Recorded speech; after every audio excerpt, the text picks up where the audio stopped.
Right now at 6 o'clock, the song that turned a New York City subway into a karaoke bar. Thanks for joining us. I'm Micki Neiman.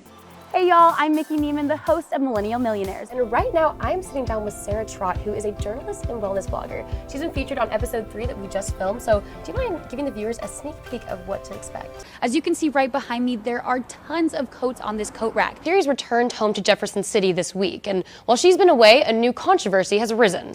Now, to make sure you don't get tricked when you're looking out for your treats, look for this sign hanging in store windows. This will show you which stores are participating in today's event. Jim, today I went to Jefferson City to talk to people and to get a read on the reaction to the Bicentennial Bridge. As you can see, it is pouring rain right now. We do have a cover over our heads, so we are not getting soaked. But for this business behind me who lost their roof, they're not so fortunate at the moment. The holidays are lighting up Columbia. Literally. But for tonight's event, it's not this magic tree that's responsible for leaving such a bright mark on the community. I just left Rice Road after talking to police and neighbors. With bad weather comes uncertainty, especially when parents aren't sure whether their kids will have classes the next morning. Dozens of school districts have already canceled for tomorrow. We've got all of those closures again at the bottom of your screen and on KOMU.com. KOMU 8's Micki Neiman is live in Columbia with an update on Southern Boone County School District. I am live in the KOMU parking lot where, as you can see, these cars are just covered in snow. It's this snowfall that pushed the Southern Boone County School District to cancel tomorrow's classes. As Thursday's school day ended, it still wasn't clear at the time if Southern Boone School District students were in store for a 3-day weekend. Alberta Gilpin is on pickup duty today. She has 2 great-grandchildren who both go to Southern Boone Elementary. Grandparents are the saving grace, yeah. But Gilpin knows not everyone is so lucky. Well, I just always worry about those families who don't have a backup plan, who don't have family nearby and don't have a babysitter close by. Then it creates a real problem for them. So I always worry about those families. These families rely on the decision made by Superintendent Chris Felmley.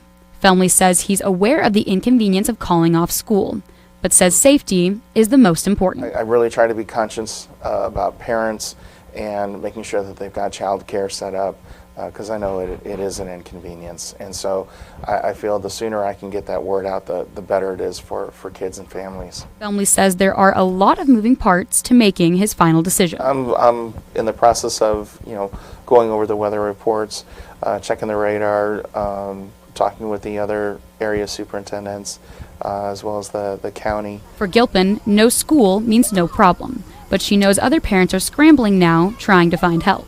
Looks good for us, but that's not true with most parents. Most parents, it creates a real problem for them. Southern Boone canceled tomorrow's classes around 7 p.m. tonight.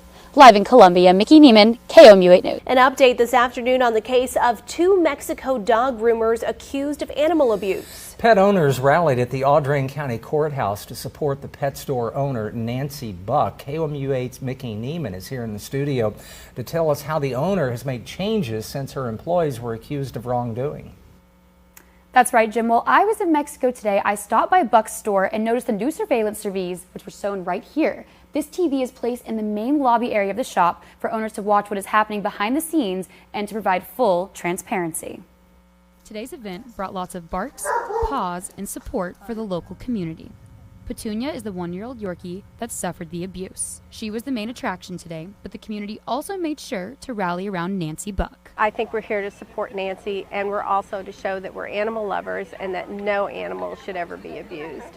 When I asked community members about their reaction regarding the incident at Buck's store, every reaction was the same. Shocked. Really, I was just floored. I was shocked. I was absolutely shocked. I couldn't believe it. I was shocked. Shocked because I knew how much she trusted this worker, and she just had no idea what was going on. I ran into a customer of Buck's who has been committed to her services for over 30 years. He says the incident doesn't reflect who Buck is and won't stop him from his monthly visits. I'm bringing my dog in again to be groomed. I get him groomed here once a month, and you saw a little bit ago he was just as excited about being here as anything. Shields says that he has to book appointments for his dog out 3 months in advance due to the massive amount of support the community is showing for Buck. At the end of the day, the community truly has 2 goals: get justice for Petunia, and support Buck through this trying period. The two suspects, Taylor Stout and James Johns, have another hearing set for October 23rd, and the local community plans to show just as much support then. In the studio, Micki Neiman, KOMU 8 News. Thanks for watching CBS 11 News, the ones for Texas. Wheel of Fortune is next, and we hope to see you tonight at 10 o'clock.